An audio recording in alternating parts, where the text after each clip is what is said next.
దేవునికి మహిమ కలుగునుగాక. ప్రభునందు ప్రియా దేవుని సంగమ, దేవుని బిడ్డలారా, ప్రభు పేరట మీ అందరికి వందనాలు, శుభాలు. మరణాత. మీరందరూ బాగున్నారా? మీ అందరూ క్షేమముగా ఉన్నారని తలంచుకొనుచు మన ప్రభువును రక్షకుడైన యేసుక్రీస్తు దివ్యమైన నామములో మీ అందరికీ శుభాలు తెలియపరుస్తున్నాను. ప్రియులరా, దేవుడు తన క్రియను బట్టి నిన్ను నన్ను బలపరుస్తున్నాడు. అందుకబట్టి మన ప్రభు సన్నిధిలో ప్రార్థన చేద్దాం. ప్రార్థన.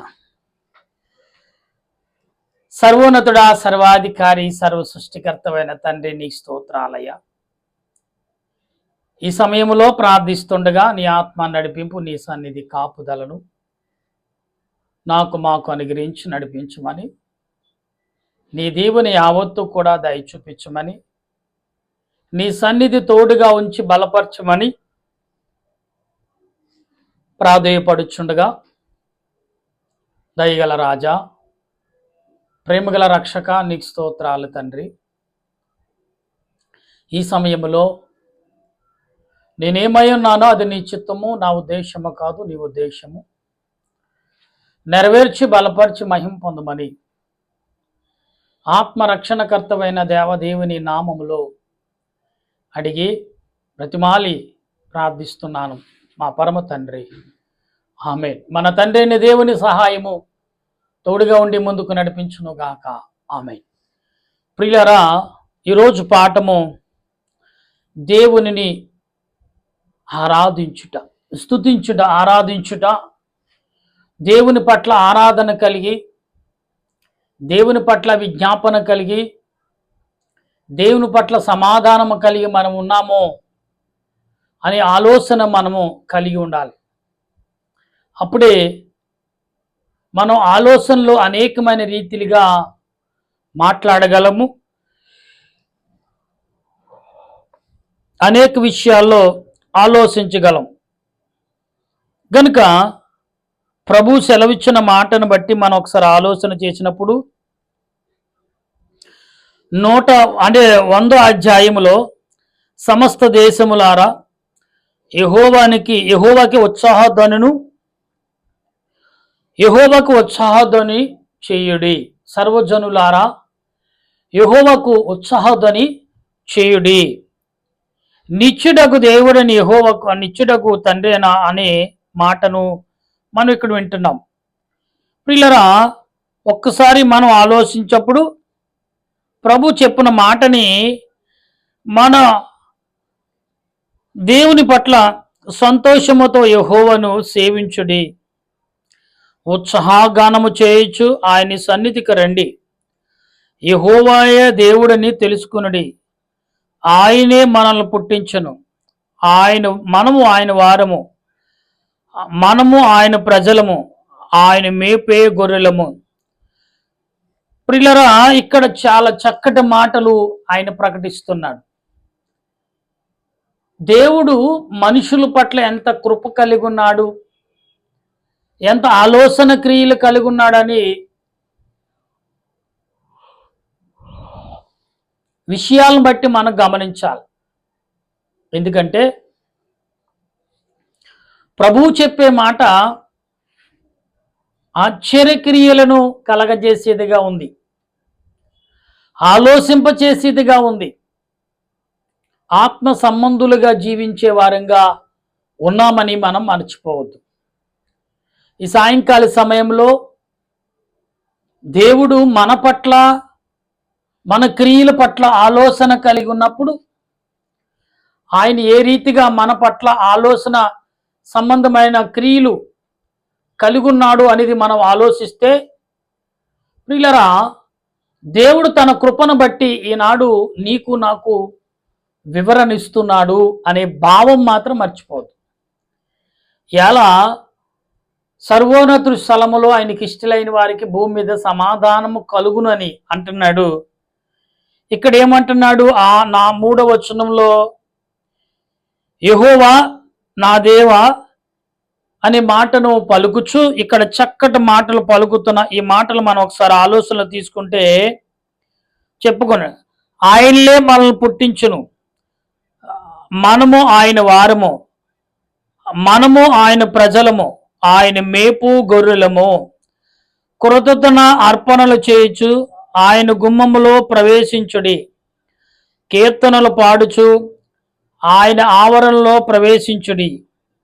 ఆయనను స్తుతించుడి, ఆయన నామమును గణపరచుడి. యెహోవా దయాళుడు, ఆయన కృప నిత్యము ఉండును. ప్రియులరా, ఈ యొక్క నిత్యము ఉండును అనే మాటకు ప్రభు చెప్తున్నాడు, మాటలు ఆత్మీయ సంబంధమైన క్రియలుగా మనం భావించాలి. ఈ యొక్క 100వ కీర్తనలో ప్రభు చెప్పిన మాటను బట్టి దేవదాసయ్య గారు కొన్ని మాటలు మనకు వివరించారు. ఎలాగంటే ఆత్మ సంబంధమైన క్రియలుగా భావిస్తూ ఆత్మ సంబంధమైన ఆలోచనలతో ఆయన ఉంటూ ఏమన్నారంటే, ప్రభు ఆయన నీతో ప్రయాణము చేయుచున్నవాడు, నీతో మాట్లాడవలసిన వాడు. ఈ యొక్క 4వ వచనములో, ఈ యొక్క 100వ అధ్యాయం 4వ వచనంలో మాట్లాడుతున్న ఈ 3, 4 వచనాల్లో కనబడుతున్న ఈ మాటలు ఎంత శ్రేష్టముగా ఉన్నాయి మనం గమనించి, ఆయన మేపే గొర్రెలు అంట, ఆయన కాపాడే పిల్లలమని ప్రభు చెప్పుచున్న మాటని వింటున్నాం. నా ప్రియమైన స్నేహితులారా, దేవదాసయ్య గారు ఈ 100వ కీర్తన చదువునప్పుడు అన్నారంట, అయ్యగారు వచనాలు కొద్దివైనప్పటికీ, అధ్యాయం చిన్నదైనప్పటికీ ఆత్మ తలంపులు కలిగిన వచనాలుగా మీరు భావించండి అన్నారంట. ఆత్మ ద్వారా మిమ్మలను మీరు కట్టుకోండి అన్నారంట. అంటే కట్టుకోవటం అంటే ఎలాంటిది? ఎలాగ కట్టుకోవటం? దేవుని వాక్యముతో మనం కట్టబడి ఉండాలి, దేవుని వాక్యములో నింపబడి ఉండాలి, దేవుని వాక్యము చేత మనము బలపడిన వారంగా ఉండాలి. అప్పుడే మన ఆలోచన క్రియలు, మన తలంపులు కూడా ఎటువంటియో గమనించగలం. గనుక ప్రియులరా, ప్రభు నీతో మాట్లాడుచున్న ప్రతి మాట కూడా ఆత్మ సంబంధమైన మాటలే అయి ఉండాలి. అందుకే అయ్యగారు అన్నారు, ప్రార్థించే ముందు నీ తలంపుని మదిలోకి తెచ్చుకో అన్నారు. ప్రార్థించే ముందు మన తలంపులు ఏంటో మదిలో తెచ్చుకోవాలంట.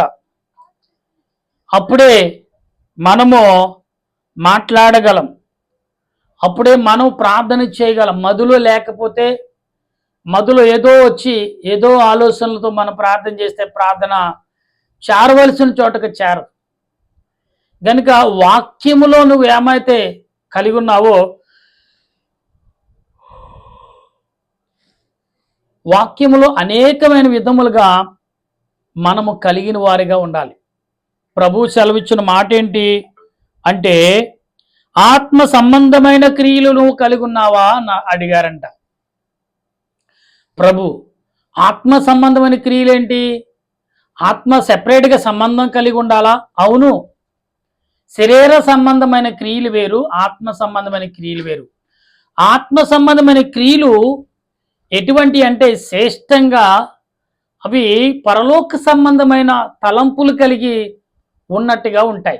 ఆత్మ సంబంధమైన తలంపులు.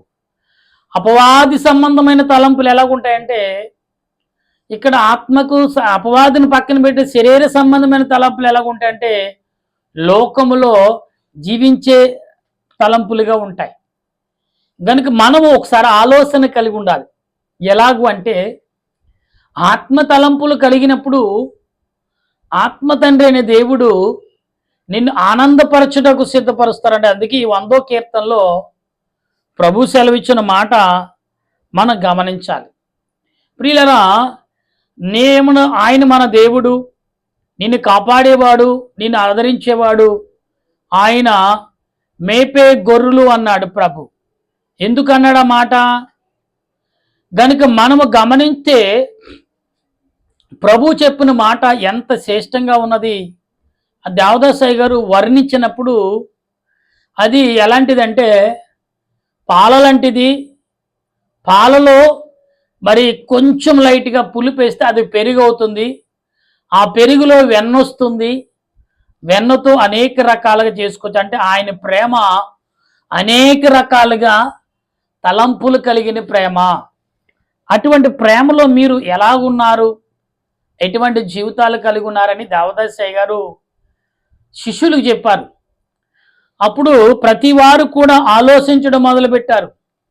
ఎందుకంటే ఆలోచన చాలా శ్రేష్టమైనది, ఆలోచన చాలా విలువైనది, ఆలోచన చాలా గొప్పది అనే భావము మనకు కలిగి ఉండాలి.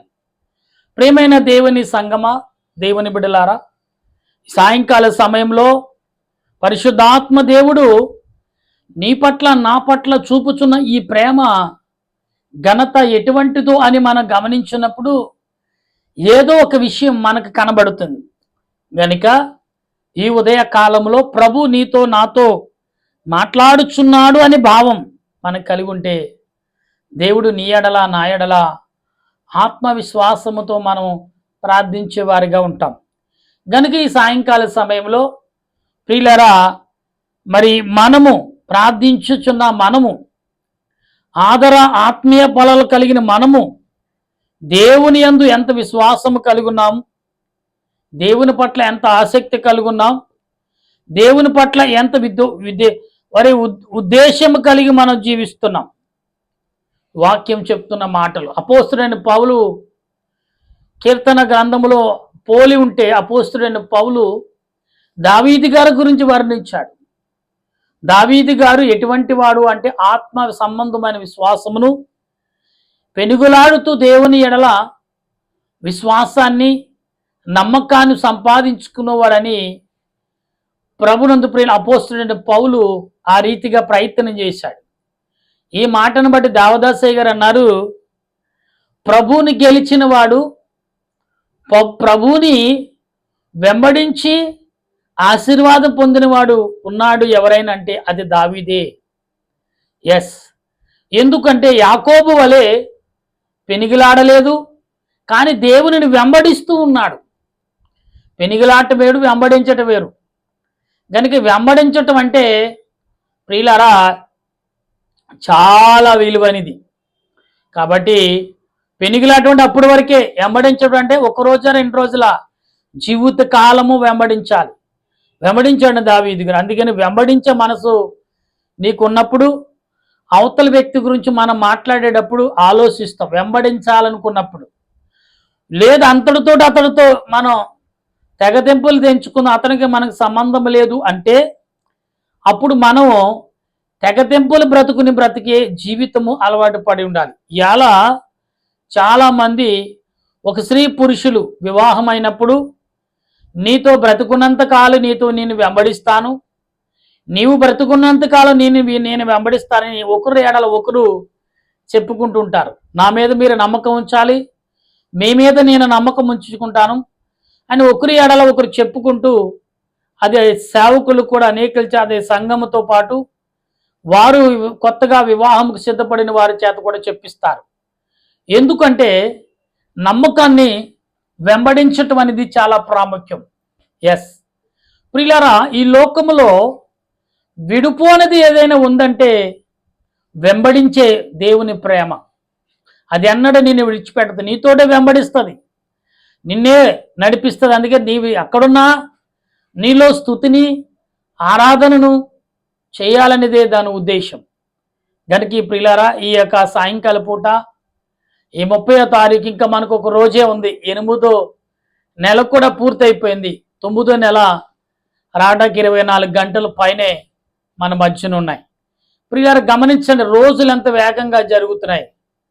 కాలము పరిపూర్ణమైనప్పుడు దేవుడు తన కుమారుని పంపును అనే మాటలో దేవదాసయ్య గారు అన్నారంట. కాలము తన పని చేసుకెళ్తుంది, ప్రభు పని చేసేసారు, మనం చేయవలసిన పనిని మాత్రం మనం చేయట్లేదు అన్నారంట. అందులో కొందరు లేచి, అయ్యా ఇదేంటయ్యా, ప్రభు ఇచ్చిన పనే కదా మనం చేస్తున్నాం, ప్రభు ఇచ్చే పనే, కానీ నీ సొంత పనిగా చేస్తున్నావు తప్ప ప్రభు పనిగా చేయట్లేదు. ప్రియులారా, ముఖ్యమంత్రి, మన దేశ ముఖ్యమంత్రి ఒక పనిస్తే అది మన సొంత పనితో పాటు మన సొంత పని కంటే ఎక్కువగా దాన్ని జాగ్రత్తగా చూసి ఏం చేస్తాం? సరి చేస్తాం. ప్రియులారా, ఈరోజు నీవు కానీ నేను కానీ దేవుని సన్నిధిలో ఉన్న మనమందరము ఆత్మ సంబంధులుగా ఉన్నామా? ఆత్మస్వరూపులుగా జీవిస్తున్నామా? ఆత్మ తలంపులతో పాటు జీవిస్తున్నామా? అయితే దేవుడు అంటున్నాడు, నేనే మార్గము, నేనే సత్యము, నేనే జీవం. అంటే నేను తప్ప మరొక దేవుడు నీకు లేడు, ఉండడు, ఉండనేరడు అని ప్రభు ఖండించారు. కానీ మనం మాత్రం ఖండించలేని పరిస్థితుల్లో ఉన్నాం. ఎందుకు అంటే దేవుని ఎడల విశ్వాసం నమ్మకత కలిగి మనం ప్రార్థించినప్పుడు దేవుడు ఆటోమేటిక్గా నీ ఎడల గురు చూపుతాడు. ప్రియులారా, ఈరోజు ఆరాధించుకుందాం, దేవుని స్తుతించుట. ఈ దేవుని యొక్క స్తుతించే ఈ అంశంలో 100వ కీర్తనలో 5 వచనాలు ఉన్నాయి. కీర్తన గ్రంథం 100వ కీర్తన అధ్యాయము 100వ అధ్యాయము అంశాలు వచ్చి 5 ఉన్నాయి. ఈ 5 అంశాల్లో ఇక్కడ ఏమంటున్నాడు ప్రభు? చాలా విశేషాలను ప్రభు చూపిస్తున్నట్టుగా మనకు కనబడుతుంది ప్రియులారా. అయితే ఆత్మ సంబంధమైన క్రియలు మనము కలిగి దేవుని ఎడల ఉండాలనేది ప్రభు ఉద్దేశం. దానికి సాయంకాల సమయంలో వింటున్న మీరు, నేను, మనమందరము కూడా ఆత్మ సంబంధులుగా ప్రార్థించే కృపను ఆ దేవదేవుడు ఇచ్చి, చూడండి, దేవుని సన్నిధిలో నమ్మకమును, విశ్వాసమును, భక్తియు, భయముయు, ఆదరణ, ప్రేమయు, నమ్మకమును, విశ్వాసతను బలపరుచుకునే కృపను దేవుడు అన్ని వేళల్లో మనకు అండగాను, తోడుగాను, రక్షణగాను ఉన్నారని భావించుచు మన దేవదేవుని యొక్క సన్నిధిలో ప్రార్థించే కృపను ఆ పరిశుద్ధాత్మ దేవుడు ఇప్పుడు ఎల్లప్పుడూ ఆయన రాకడ పర్యంతర కాలము వరకు మనందరినీ సజీవులుగా ఉంచి బలపరిచి దీవించును గాక. ఆమేన్. ప్రార్థన చేసుకుందాం. ప్రేమామయుడా, కరుణామయుడా, దయామయుడా, సృష్టికర్త, మహోన్నతుడా, మహాగణుడు అయిన మా ప్రభువా, నీ కొందనాలు. మా అవసరాలు, మా అక్కర్లు నీకు తెలుసు ప్రభువా. ఏమి నీ ఎదుట మేము తేటగా వివరించగలము? ఏదేమైనప్పటికీ నీ ప్రభువా, నీ సన్నిధి కాపుదల, నీ ఆలోచన క్రియలు, నీ ఆత్మీయత నడిపింపును అనుగ్రహించి బలపరచమని ఓ దేవా, ఓ ప్రభువా, నీకు వందనాలు చెల్లిస్తూ ఈ సాయంకాల సమయంలో మా ప్రియులు నిబిడలు నీ ఎదుటకు వచ్చి ప్రార్థిస్తుండగా వారి ప్రార్థన, దీనుడి నా ప్రార్థన ఆలకించి మహిమ పొందమని, నశించమని ఆత్మలను వెతికి రక్షించి ప్రభువా, నీ ఆలోచన క్రియల చేత, నీ తలంపుల చేత నింపి బలపరచమని ప్రభువును రక్షకుడైన యేసుక్రీస్తు యొక్క పరిశుద్ధమైన నామములు అడుగుచు, వినుచున్నవారు, గ్రహించుచున్నవారు, ప్రార్థించుచున్నవారు, ఆలకిస్తున్నవారు అందరూ బట్టి వందనాలు. నా దేశంలో ఉన్న నాయకులు, పెద్దలు, చిన్నలు, వృద్ధులు, యవనులను బట్టి వందనాలు. అలాగే ప్రభు మిలిటరీ వారు, పోలీస్ శాఖ వారు, డాక్టర్లు, నర్సులు, పారిశుద్ధ వారు, కార్మికులు, రైతులను బట్టి నీకు వందనాలు. ఈ సమయంలో నీ ఆలోచన క్రియలు, మీ తలంపులు, ఆలోత్మ కాపుదలను ఎల్లవేళలా అనుగ్రహించుచున్న తండ్రి, నీకు స్తోత్రాలు.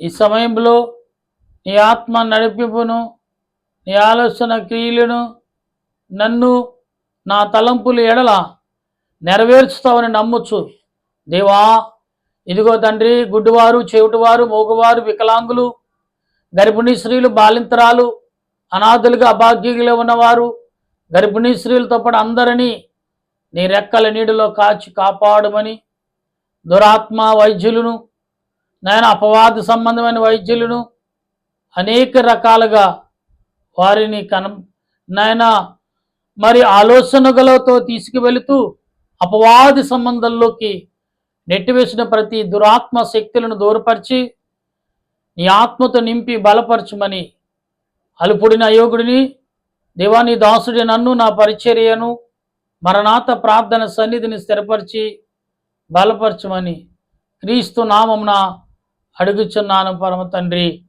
ఆమేన్. మన తండ్రి అయిన దేవుని కృప, త్రియేక దేవుని సహాయము అన్ని వేళలా ఇప్పుడు ఎల్లప్పుడు ప్రార్థిస్తున్న బిడ్డలకు, ప్రార్థించబోతున్న ప్రతి వారికును తోడుగా ఉండి ఆయన మహిమ మేఘానకు ఎక్కించునుగాక.